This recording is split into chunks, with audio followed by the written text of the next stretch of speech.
اور برٹش حکومت کی خوشامد ہو تو میں ابھی اور اسی وقت ان کا گلا گھونٹ دوں گی۔ بولی اماں محمد علی کی جان بیٹا خلافت پہ دے دو، ساتھ تیرے ہیں شوکت علی بھی، جان بیٹا خلافت پہ دے دو، حشر میں حشر برپا کروں گی، پیش حق تم کو لے کر چلوں گی، اس حکومت پہ دعویٰ کروں گی، جان بیٹا خلافت پہ دے دو۔ علی برادران نے دستخط کرنے سے انکار کر دیا۔ 7 جون 1919 کو دونوں بھائیوں کو گرفتار کر کے بیتول جیل بھیج دیا گیا اور نظر بندی جیل میں تبدیل ہو گئی۔ مولانا کے مطابق مذہب میں زندگی کے ہر شعبے کا حل ہے اور یہ زندگی کی ایک تعبیر کا نام ہے۔ مولانا کے یہاں مذہب اور سیاست میں بہت زیادہ فاصلہ نہیں ہے، اسی لیے وہ سیاست کو مذہب سے الگ نہیں سمجھتے تھے۔ یہی سوچ آپ کو گاندھی جی کے نزدیک لانے کی وجہ بنی۔ گاندھی جی ساؤتھ افریقہ سے لوٹے ہی تھے، ہندوستانی سیاست میں حصہ لینا شروع ہی کیا تھا کہ اس تجربے کار اور دانش مند قومی رہنما محمد علی جوہر نے ان کی سیاسی صلاحیت کو پہچان لیا تھا۔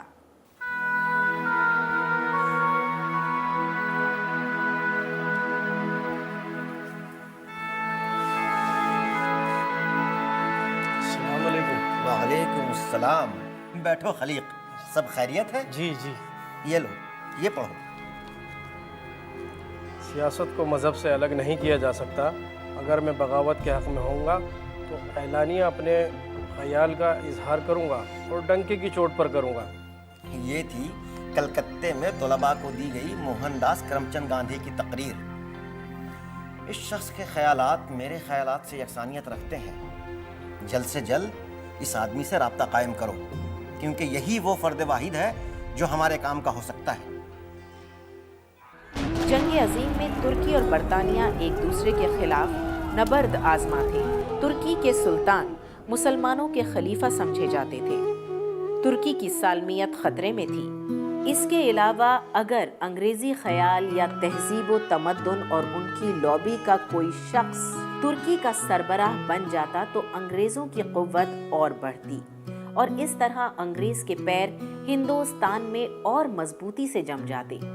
آپ نے مسلمانوں کو باور کرایا کہ اسلام کی آزادی کے لیے ہندوستان کی آزادی ضروری ہے۔ اس لیے مسلمانوں کے دل میں انگریزوں کے خلاف نفرت کی لہر دوڑنے لگی اور مسلمان خلافت کے نام پر متحد ہونے لگے۔ 28 دسمبر 1919 کو چھندواڑہ جیل سے رہا ہونے کے بعد علی برادران کانگریس اجلاس میں شرکت کے لیے امرتسر پہنچے۔ جلیاں والا باغ کا سانحہ ہو چکا تھا، آپ نے اس کی مذمت کی۔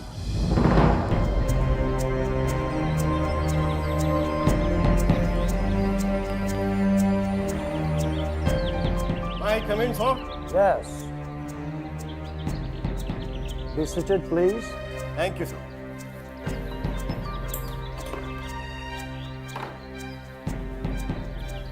سر، یہ اخبار دیکھا آپ نے؟ آپ کی تعریف سے بھرا پڑا ہے۔ Oh, I see. جب ڈائر رام باغ سے چلا تو اس نے سوچ لیا تھا کہ وہ فائر کرے گا، لہٰذا اس نے مضبوطی کے ساتھ فائر کیے، لیکن اس نے صرف وہاں موجود لوگوں پر فائر نہیں کیے بلکہ ہمارے دلوں پر بھی فائر کیے۔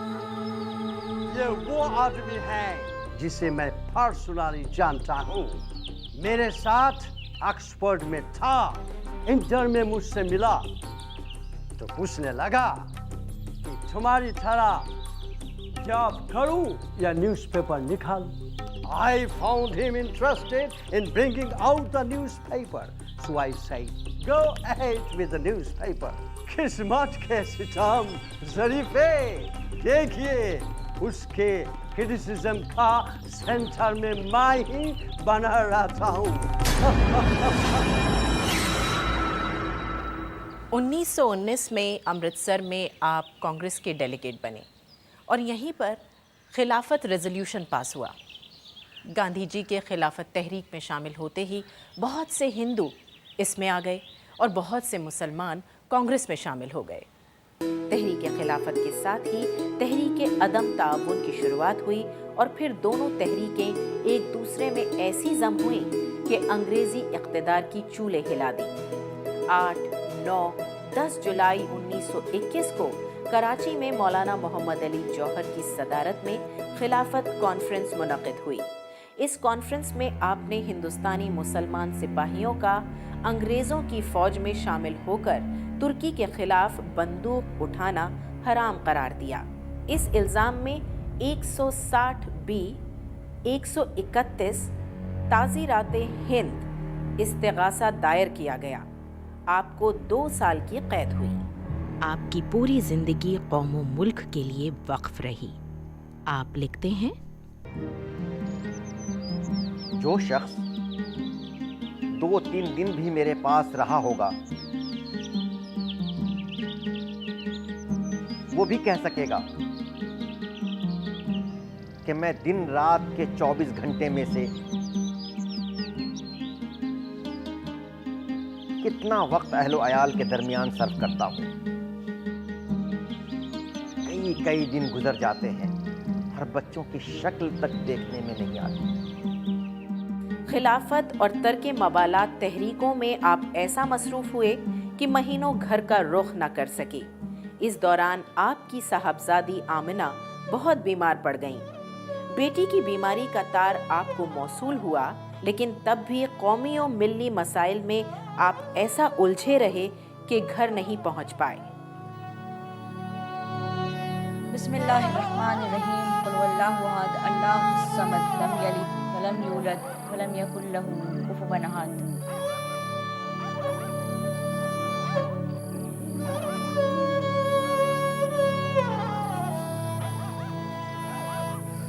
کیا ہوا؟ خط آیا ہے، خط آیا ہے، خود نہیں آیا ہے۔ ایک طرف کانگریس ہے، دوسری طرف خلافت، پھر اخبار ہے۔ بہت کام رہتا ہے نا تمہارے ابا کو، آ جائیں گے۔ کب؟ جب میں مر جاؤں گی۔ اللہ نہ کرے میری بچی، جانے کی عمر تو میری ہے، تمہیں تو ابھی بہت بہاریں دیکھنی ہیں۔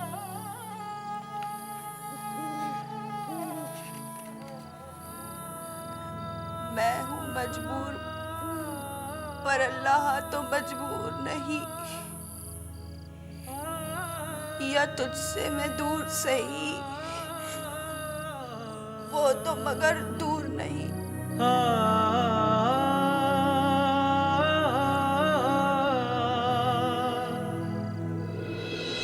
مولانا محمد علی 1906 میں بننے والی پارٹی مسلم لیگ کے بانیوں میں سے تھے۔ آغا خان سوئم کی دیکھ ریکھ میں بننے والی اس پارٹی کا مقصد شروعات میں مسلمانوں کے تعلیمی، اقتصادی، سماجی اور تہذیبی حقوق کا تحفظ کرنا تھا۔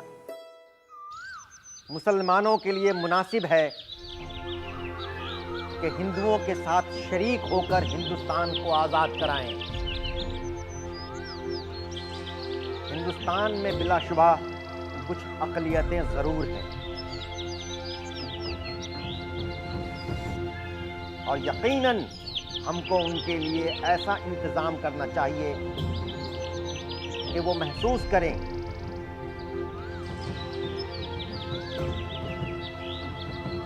کہ آئندہ حکومت ہند ایک یا 2 اقوام کی حکومت نہ ہوگی،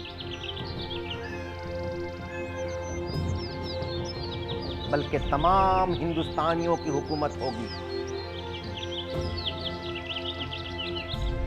اس میں ذات اور عقائد کا امتیاز باقی نہ ہوگا۔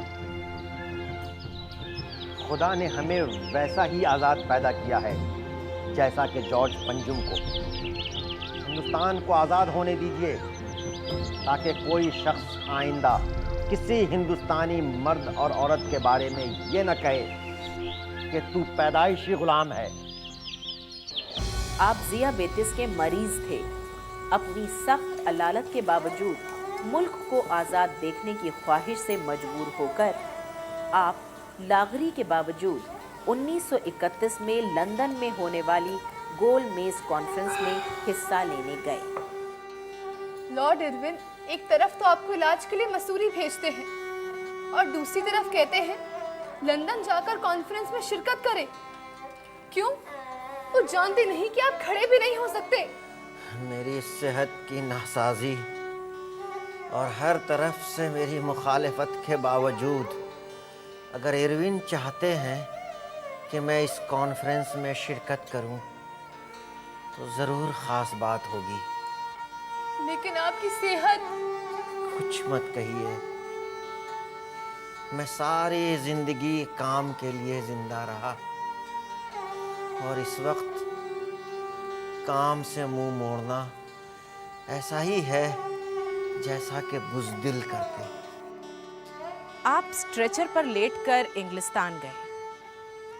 گول میز کانفرنس ناکام ثابت ہوئی، لیکن آزادی کا یہ شیدائی بنا ارمغان آزادی لیے وطن واپس نہیں لوٹا۔